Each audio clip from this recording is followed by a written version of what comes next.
കണ്ണൂർ ജില്ലയിൽ എൻ്റെ പേര് ഷേർലി തോമസ് എന്നാണ്.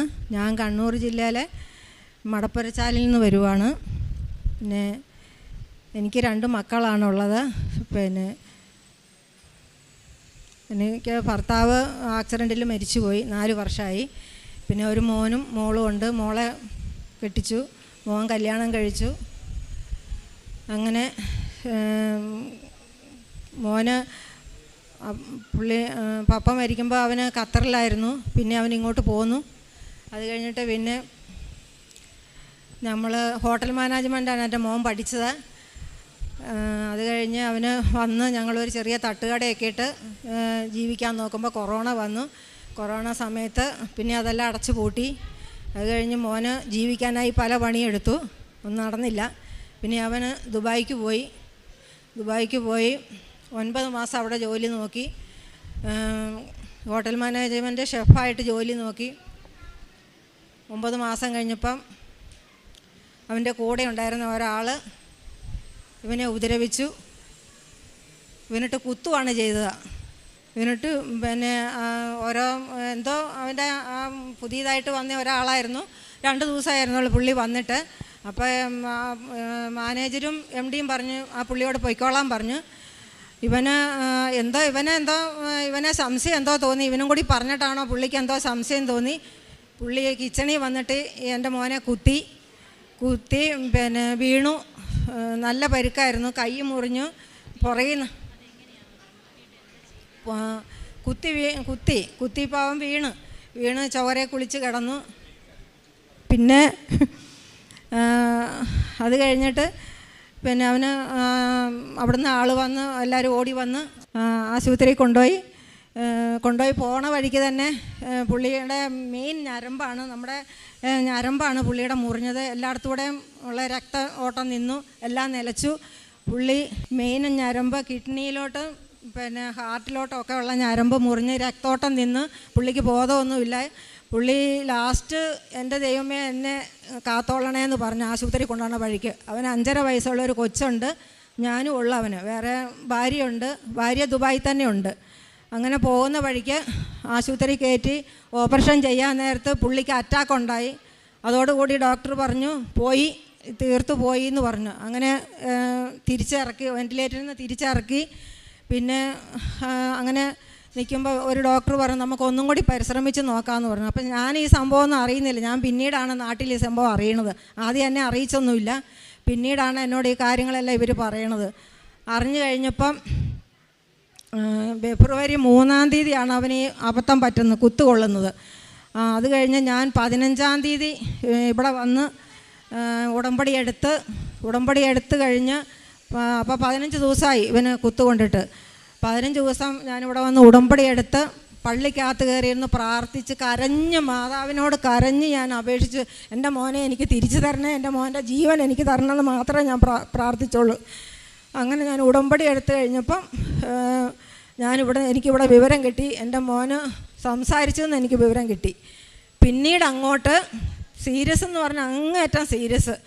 ഏത് സമയം ഞാൻ 1.5 മാസം ഭക്ഷണം പോലും കഴിക്കാണ്ട് ഈ മാതാവിൻ്റെ രൂപം കൈപ്പിടിച്ച് ഒരേ പ്രാർത്ഥന. ഞാൻ നാട്ടിലല്ല, എനിക്കൊന്നും ചെയ്യാൻ പറ്റൂല. പിന്നെ അവൻ്റെ ഭാര്യയുണ്ട് പിന്നെ ദുബായിൽ. പിന്നെ എൻ്റെ സ്വന്തം മോളെ കുവൈറ്റിലാണുള്ളത്, അവളും ദുബായിക്ക് പോയി. ഇപ്പം ഇവർ 2 പേരും ഇവൻ്റെ കൂടെ ഉണ്ട്. ഇവൻ വെൻറ്റിലേറ്റർ തന്നെയാണ്. ഇവന് ഒരു പ്രവർത്തനവും ഇല്ല. ഇവൻ്റെ പ്രവർത്തനങ്ങൾ മൊത്തം നിലച്ചു. മെഷീനിലാണ് ഇവൻ ശ്വാസം എടുക്കുന്നത്, വേറെ ഒരു ബോധമൊന്നുമില്ല. സർജറി ചെയ്തോ? സർജറി ആദ്യത്തെ സർജറിക്ക് ഇവന് അറ്റാക്ക് വന്നു. പിന്നെ അത് കഴിഞ്ഞിട്ട് പിന്നെ ഇവർ കയറ്റി പിന്നെ സർജറി ചെയ്തു. 19 സർജറി ചെയ്തു, 19 എണ്ണം. അതിൽ 6 എണ്ണം സീരിയസ് ആയിരുന്നു. അങ്ങനെ 19 സർജറി കഴിഞ്ഞു. മാർച്ച് എപ്പോഴും മരിച്ചു എന്നാണ് ഞാൻ കേൾക്കുന്നത്. പോയി എന്ന് എപ്പോഴും കേൾക്കുന്നുണ്ട്. എന്നാലും ഞാൻ കൃപാസന മാതാവിനെ വിട്ടില്ല. ആശീർവാദം കൈപ്പിടിച്ച് എൻ്റെ മോൻ തിരിച്ചു വരുമെന്ന് തന്നെ ഞാൻ പ്രാർത്ഥിച്ചു. ദൈവത്തോട് അതുപോലെ പ്രാർത്ഥിച്ചു, വീണ് കിടന്നും പ്രാർത്ഥിച്ചു, ചങ്കുപൊട്ടി പട്ടിണി കിടന്ന് ഞാൻ പ്രാർത്ഥിച്ചു. അതുപോലെ അവന് കൊല്ലാൻ തന്നെ കുത്തിയിട്ട് അവൻ കത്തി തിരിച്ചെടുത്തു. ദുബായിൽ നിന്ന് ഡോക്ടർ പറഞ്ഞു ഇവൻ കുത്തു പഠിച്ചിട്ട് കയറി വന്നവനാന്ന് പറഞ്ഞു.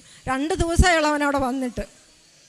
അത് കഴിഞ്ഞിട്ട് എപ്പോഴും ഞാൻ കേൾക്കുന്നുണ്ട് മരിച്ചു എന്ന്. പിന്നെ ലാസ്റ്റ് കഴിഞ്ഞ മാർച്ച് മാസം 17 എൻ്റെ മോൾ എന്നെ വിളിച്ചു പറഞ്ഞു, ഇത്രയും ദിവസം പറഞ്ഞ പോലെയല്ല ചേട്ടായി കൈവിട്ട് പോയി മമ്മി എന്ന് പറഞ്ഞു. ഞാനന്ന് കൈവിട്ട് പോയെന്ന് പറഞ്ഞിട്ടും ഞാൻ ഈ കൃപാസന മാതാവിൻ്റെ രൂപം എൻ്റെ കയ്യിൽ നിന്ന് വെച്ചില്ല. ഈ രൂപം പിടിച്ച് ഞാൻ ഉരുണ്ട് കിടന്ന് ഞാൻ കരഞ്ഞെന്ന് പറഞ്ഞാൽ അങ്ങേറ്റം കരച്ചിൽ. അങ്ങനെ ഇവൻ മരിച്ചു എന്ന് ഡോക്ടർമാർ വിധി എഴുതി. അറിയിക്കേണ്ടവരെ അറിയിച്ചോളാൻ പറഞ്ഞ് എന്നെ അറിയിച്ചു, നാട്ടുകാരെയും വീട്ടുകാരെ അറിയിച്ചു. ഡോക്ടർ വന്ന് വെള്ള തുണിയിട്ട് ഇവനെ മൂടി പുതപ്പിച്ച് ഇനി ഞങ്ങൾക്ക് ഒന്നും ചെയ്യാനില്ല. പെങ്ങളും അടുത്തുണ്ട്, സ്വന്തം ഭാര്യ അടുത്തുണ്ട്. സ്വന്തം ഭാര്യ വന്ന് കണ്ണിങ്ങനെ മിഴിച്ച് നോക്കിയപ്പം കൃഷ്ണമണി കാണുന്നില്ല. ഈ വെള്ളം ഇങ്ങനെ തൂങ്ങിക്കിടപ്പുണ്ട്, ശരിക്കും തൂങ്ങിക്കിടക്കുക 2 കണ്ണിൽ. പോയി എന്നെല്ലാവരും ഇത് എഴുതി. മേലൊക്കെ നീര് വെച്ച് കറുപ്പ് കളറായി. പിന്നെ പോയി, ശരിക്കും പോയി. എന്നാലും ഞാൻ മാതാവിൻ്റെ രൂപം കയ്യിൽ നിന്ന് ഞാൻ വിട്ടില്ല. ഇത് ഒരേ പ്രാർത്ഥന, കൃപാസമാധാനം വിളിച്ച് തന്നെ പ്രാർത്ഥിക്കുവാണ്. മരിച്ചാലും വേണ്ടിയല്ല ഞാൻ പ്രാർത്ഥിച്ചിട്ടുള്ളത് ഞാൻ വെച്ചു. അങ്ങനെ മരിച്ചു ഡോക്ടർമാരും വിധി എഴുതി. അപ്പോൾ എൻ്റെ മോള് പറഞ്ഞു, സ്വന്തം മോള് പറഞ്ഞു, എൻ്റെ ഡോക്ടറെ ഞങ്ങൾക്ക് ഇവനെ തരണം, ഞങ്ങൾക്ക് ഇവനെ തരാണ്ട് ഞങ്ങൾ നാട്ടിലോട്ട് തിരിച്ചു പോയാലെന്ന് പറഞ്ഞു. അപ്പം ഡോക്ടർ പറഞ്ഞു, ഞാൻ 1 മാസമായി അവനെ ചികിത്സിക്കാൻ തുടങ്ങിയിട്ട്, ഇനി ഞങ്ങൾക്കൊന്നും ചെയ്യാനില്ല, പോയത് തന്നെയാണെന്ന് പറഞ്ഞു. അപ്പോൾ ഇങ്ങനെ ഇവർ ഈ മോനിറ്ററെ നോക്കി ഇരിപ്പുണ്ട്. അപ്പോൾ 0 വന്നു, എല്ലാം പോയി. ശരി പോയി എന്ന് ഓർത്ത്.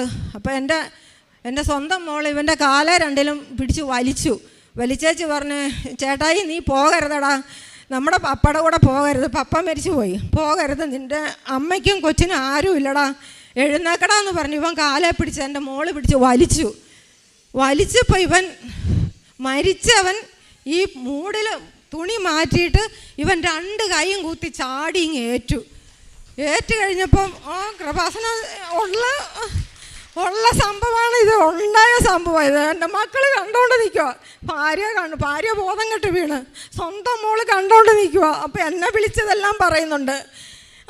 ഇവൻ എങ്ങനെയാണെന്ന് അറിയത്തില്ല, ഡോക്ടർ തന്നെ പറഞ്ഞ് എങ്ങനെയാണെന്ന് അറിയത്തില്ല. അവരുടെ ദുബായിലെ ആശുപത്രിയിൽ അവരുടെ ചരിത്രത്തിൽ ആദ്യമായിട്ട് ഉണ്ടായതാ പോലും. ഡോക്ടർമാർ പേടിച്ചോടി, ഈ നേഴ്സുമാരോടി. ഈ മരിച്ചയാളിങ്ങനെ എഴുന്നേറ്റപ്പോൾ എൻ്റെ മക്കൾ ഇറങ്ങി ഓടി. കൈ കുത്തി അവനിങ്ങനെ ഏറ്റിരുന്നേച്ച് കണ്ണ് 2 ഇങ്ങനെ വലിച്ച് തുറക്കുവാന്നാണ് പറഞ്ഞത്. അവർ കണ്ടോണ്ടിരിക്കണ കാര്യമാണെന്നാണ് പറഞ്ഞത്. ഇതെല്ലാം വിളിച്ചറിയുന്നുണ്ട്. അപ്പം ഇവൻ ഏറ്റിരുന്നിട്ട് കണ്ണെല്ലാം വലിച്ചിങ്ങനെ തുറന്നു വെച്ച് അവിടെ കിടന്നെന്ന് പറഞ്ഞു. ഡോക്ടർ ഓടി വന്നുവെച്ച് പിടിച്ച് കിടത്തി. ആദ്യം ഡോക്ടർമാർ കരഞ്ഞോണ്ട് ഇറങ്ങി ഓടി. വന്നിട്ട് പിടിച്ച് കിടത്തി. ആ മൂക്കിക്കടയും വായിക്കടയും ബ്ലഡായിരുന്നു അന്ന് വന്നത്. അങ്ങനെയാണ് അവൻ മരിച്ചു എന്ന് അവർ പറഞ്ഞത്. ഇവന് കൈ കുത്തി ചാടി ഏറ്റപ്പം ഈ ബ്ലഡിൻ്റെ വരവ് അവിടെ നിന്നു. പിന്നെ ഡോക്ടർമാർ മരുന്ന് കൊടുക്കാൻ തുടങ്ങി. ശരിക്കും മരിച്ചതാണ് അവൻ. ഈ ഇതിൽ മോണിറ്ററിൽ നോക്കുമ്പോൾ 0 മാത്രമേ കാണിക്കുന്നുള്ളൂ, 0യും ഇല്ലെന്നോ. ലാസ്റ്റ് വരുമ്പോൾ ഒന്നുമില്ലാണ്ടായി. അങ്ങനെ അവന് കൈ കുത്തി അവൻ എഴുന്നേറ്റ് ഒരു 2 മണിക്കൂറൊക്കെ കഴിഞ്ഞപ്പം അവൻ പയ്യെ സംസാരിക്കാൻ തുടങ്ങി. ഡോക്ടർക്കൊരു അതിശയം എന്ന് പറഞ്ഞാൽ അന്നേരം പറഞ്ഞു, മോനെ നീ ദൈവത്തിൻ്റെ പുത്രനാന്ന്. അപ്പം ഭാര്യ ബോധം കെട്ട് കിടക്കുക. എന്നിട്ട് അവൾ കാണുന്നുണ്ട് കൃപാസന മാതാവ് ഇവൻ്റെ അടുത്ത് വന്ന് നിൽപ്പുണ്ട്, ഈശോയും വന്ന് നിൽപ്പുണ്ട്. എൻ്റെ ഇച്ചായനെ തൊടണേ മാതാവേ, എൻ്റെ ഇച്ചായനെ തൊടണേ എന്ന് പറഞ്ഞു. ഇവൾ വലിയ കാറിയെന്ന് പറഞ്ഞു. മാതാവ് അവനെ ശരിക്കും എഴുന്നേൽപ്പിച്ചതാണ് അവൻ, അല്ലെങ്കിൽ അവൻ ഇന്നുണ്ടാകുകയില്ല. അങ്ങനെ അവന് പിന്നെ ഒരാഴ്ചയും കൂടെ വെന്റിലേറ്ററിൽ കിടന്ന് വാർഡിലോട്ട് മാറ്റി. പിന്നെ ഇന്ന് അവൻ എൻ്റെ കൂടെ ഉണ്ട്, വന്നിട്ടില്ല, വരാൻ പറ്റിയല്ല. അവന് ദുബായിൽ നിന്ന് ഇപ്പോൾ വന്നിട്ട് 1 മാസമായി. ശരിക്കും ഇന്ന് ഞാൻ പ്രാർത്ഥിച്ചത്, എൻ്റെ മോനെ എനിക്ക് തിരിച്ചു തന്നാൽ മതി, ജീവനോടെ തന്നാൽ മതി, വീട്ടിലൊരാളായിട്ട് എനിക്ക് ഇരുന്നാൽ മതി, എനിക്ക് വേറെ ആരുമില്ല. എൻ്റെ ഭർത്താവ് 4 കൊല്ലമായി മരിച്ചിട്ട്, ആക്സിഡൻറ്റ് വന്ന്. പിന്നെ ഇവൻ മാത്രമേ ഉള്ളൂ എനിക്ക്.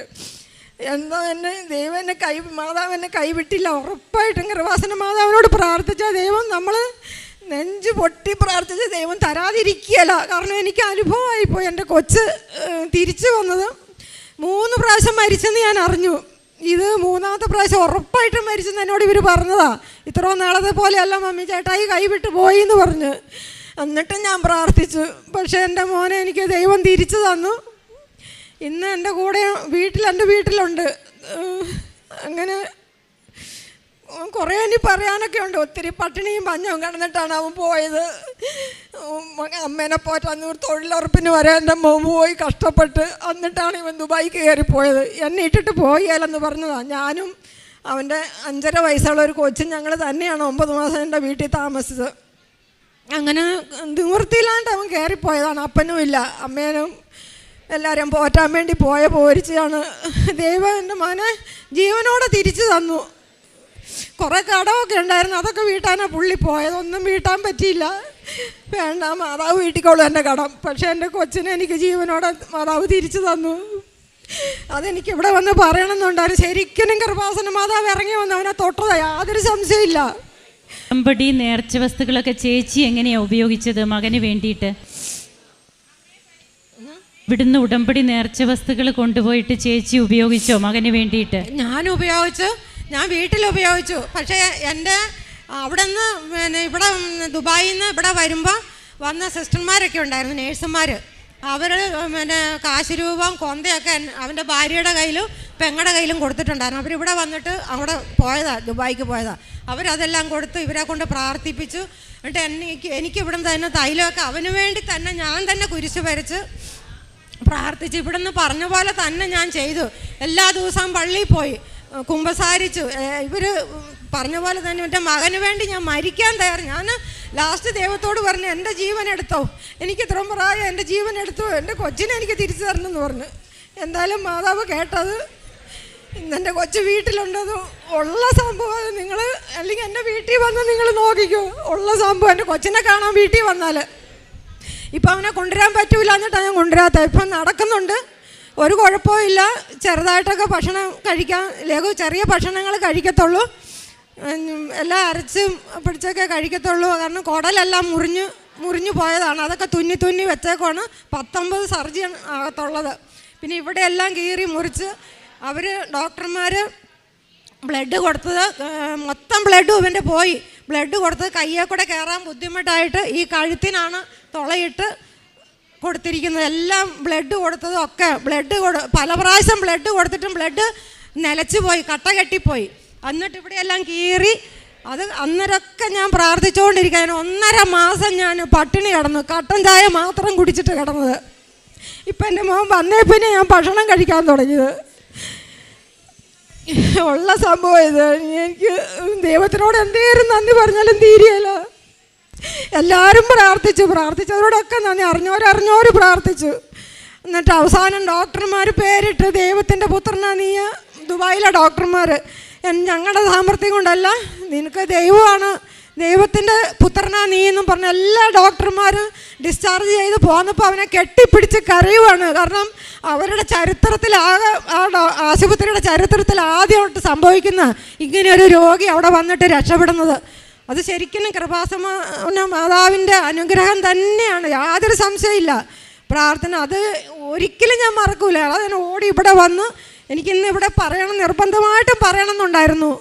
പറയാൻ വന്ന് അവനെ കൊണ്ടുവരാൻ പറ്റിയില്ല. അവനെ അത്രയും ദൂരെ യാത്ര ചെയ്തില്ല. എന്നെ കൊണ്ടുവരും ഞാൻ അവനെ. അങ്ങനെയാണ് എൻ്റെ മോൻ്റെ കാര്യങ്ങൾ. അതിന് ഒത്തിരി നന്ദി ദൈവത്തോട്, മാതാവിനോട് കുറേ നന്ദിയുണ്ട്. എത്ര പറഞ്ഞാലും തീരൂല്ല. മരിച്ച ലാസറിൻ്റെ കുഴിമാടത്തിങ്കൽ വന്ന് ദൈവപുത്രനായ ഈശോ പറയുന്നുണ്ട്, ലാസറെ പുറത്തു വരിക. നാം ഇപ്പോൾ കേട്ടുകൊണ്ടിരിക്കുന്ന സാക്ഷ്യം വെള്ള തുണി കൊണ്ട് മൂടി മരിച്ച് പുറകിൽ നിന്ന് തലയിണയും മാറ്റി എന്നാണ് ചേച്ചി എന്നോട് പറഞ്ഞത്, അല്ലേ ചേച്ചി? അപ്പോൾ അങ്ങനെ മരിച്ച് കഴിഞ്ഞ മനുഷ്യൻ എന്ന് എല്ലാവരും വിധി എഴുതി നിൽക്കുന്ന ഒരു വ്യക്തിയുടെ ഉയിർത്തെഴുന്നേൽപ്പാണ് ഇപ്പോൾ നാം സാക്ഷ്യത്തിലൂടെ കേട്ടത്. അപ്പോൾ സത്യദൈവം എങ്ങനെയാണ് ഉടമ്പടി എടുത്ത മക്കളുടെ ജീവിതത്തിലേക്ക് കടന്നു വരുന്നത്?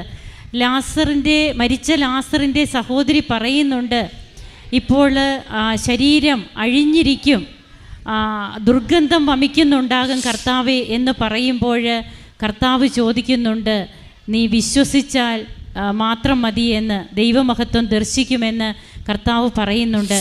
ഇവിടെ ഈ അമ്മ മകൻ കൈവിട്ടു പോയി എന്ന് അവിടുന്ന് വിളിച്ചു പറയുമ്പോഴും അമ്മ കൃപാസന മാതാവിൻ്റെ രൂപം കെട്ടിപ്പിടിച്ചുകൊണ്ട്, കാശ് രൂപം കയ്യിൽ മുറുക്കെ പിടിച്ചുകൊണ്ട് കിടന്ന് കരയുകയാണ്, അമ്മേ എൻ്റെ കുഞ്ഞിനെ രക്ഷിക്കണം, അമ്മയ്ക്ക് മാത്രമേ കഴിയൂ എന്ന് ഉടമ്പടി നേർച്ച വസ്തുക്കളൊക്കെ എങ്ങനെ ഈ അമ്മ സ്വന്തം മകൻ്റെ ശരീരമാണെന്ന് പറഞ്ഞുകൊണ്ട് അമ്മയുടെ ദേഹത്ത് തന്നെയാണ് അമ്മ കുരിശു വരച്ച് ആ മകന് വേണ്ടി പ്രാർത്ഥിക്കുക. അങ്ങനെ ഇതാ ഞാനൊരു ഉടമ്പടി ചെയ്യുന്നു, ലോകത്തൊരിടത്തും ഒരു ജനതയുടെ ഇടയിലും നടന്നിട്ടില്ലാത്ത തരം അത്ഭുതങ്ങൾ നിൻ്റെ ജനത്തിൻ്റെ മുമ്പിൽ ഞാൻ പ്രവർത്തിക്കുമെന്നാണ് പുറപ്പാട് പുസ്തകം 34-ാം അധ്യായം 10-ാം തിരുവചനം പറയുക.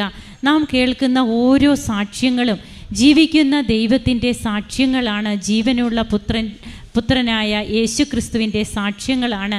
പരിശുദ്ധ അമ്മ എങ്ങനെയാണ് കാനായിലെ കല്യാണ വിരുന്നിൽ ആ വീടിൻ്റെ അവരുടെ അപമാനമാകാവുന്ന അവരുടെ ആ പ്രശ്നത്തെ, അവരുടെ അഭിമാന പ്രശ്നത്തെ അമ്മ എങ്ങനെയാണ് തൻ്റെ പുത്രൻ മഹത്വപ്പെടുന്നതിന് വേണ്ടി അമ്മ ആദ്യത്തെ അത്ഭുതം പുത്രൻ്റെ മാധ്യസ്ഥം തേടി അവിടെ നടക്കുക. അതേ രീതിയിലുള്ള ഓരോ അത്ഭുത സാക്ഷ്യങ്ങളാണ് നാം കേൾക്കുക. അപ്പോൾ നാം എല്ലാം ഡീറ്റെയിൽസായിട്ട് കേട്ടതാണ്, ഇനി അതിനെക്കുറിച്ച് പറയേണ്ട കാര്യമില്ല. അപ്പോൾ നമുക്ക് സത്യദൈവത്തോടാണ് നാം വാക്ക് കൊടുക്കുന്നത് ഉടമ്പടിയിൽ. ഈ അമ്മ തൻ്റെ മകൻ അവിടെ ആ വെന്റിലേറ്ററിലും ICUയിലും ഒക്കെ ആയിട്ട് കിടക്കുമ്പോഴും ഈ അമ്മ പരാതി പറഞ്ഞ് അല്ലെങ്കിൽ നിരാശപ്പെട്ട് ഉടമ്പടി എടുത്തതിന് ശേഷം അങ്ങനെ പോയിരിക്കുകയല്ല ചെയ്യുന്നത്. കുമ്പസാരിച്ചു. 2 ആഴ്ചയിൽ കുമ്പസാരം. വിശുദ്ധ കുർബാനയ്ക്ക് എന്നും പോകുന്നു. 1.5 മാസമായിട്ട് ഭക്ഷണ പദാർത്ഥങ്ങളെ കഴിക്കുന്നില്ല, ഒരു ചായ മാത്രം കുടിക്കുന്നു എന്നാണ് ചേച്ചി എന്നോട് പറഞ്ഞത്. അപ്പോൾ അങ്ങനെ ഈ അമ്മ ഉപവാസവും പ്രാർത്ഥനയുമായിട്ട് കൃപാസന പത്രങ്ങൾ വീട് തോറും നടന്നു കൊടുക്കുന്നു. കാരുണ്യ പ്രവൃത്തികൾ, അതിനിടയ്ക്ക് അവിടെ ഒരു വൃദ്ധമന്ദിരമുണ്ട്, അവിടെ പോയി അവർക്ക് ശുശ്രൂഷ ചെയ്യുന്നു. ഇതൊക്കെയാണ് ഈ മകൾ ചെയ്തത്.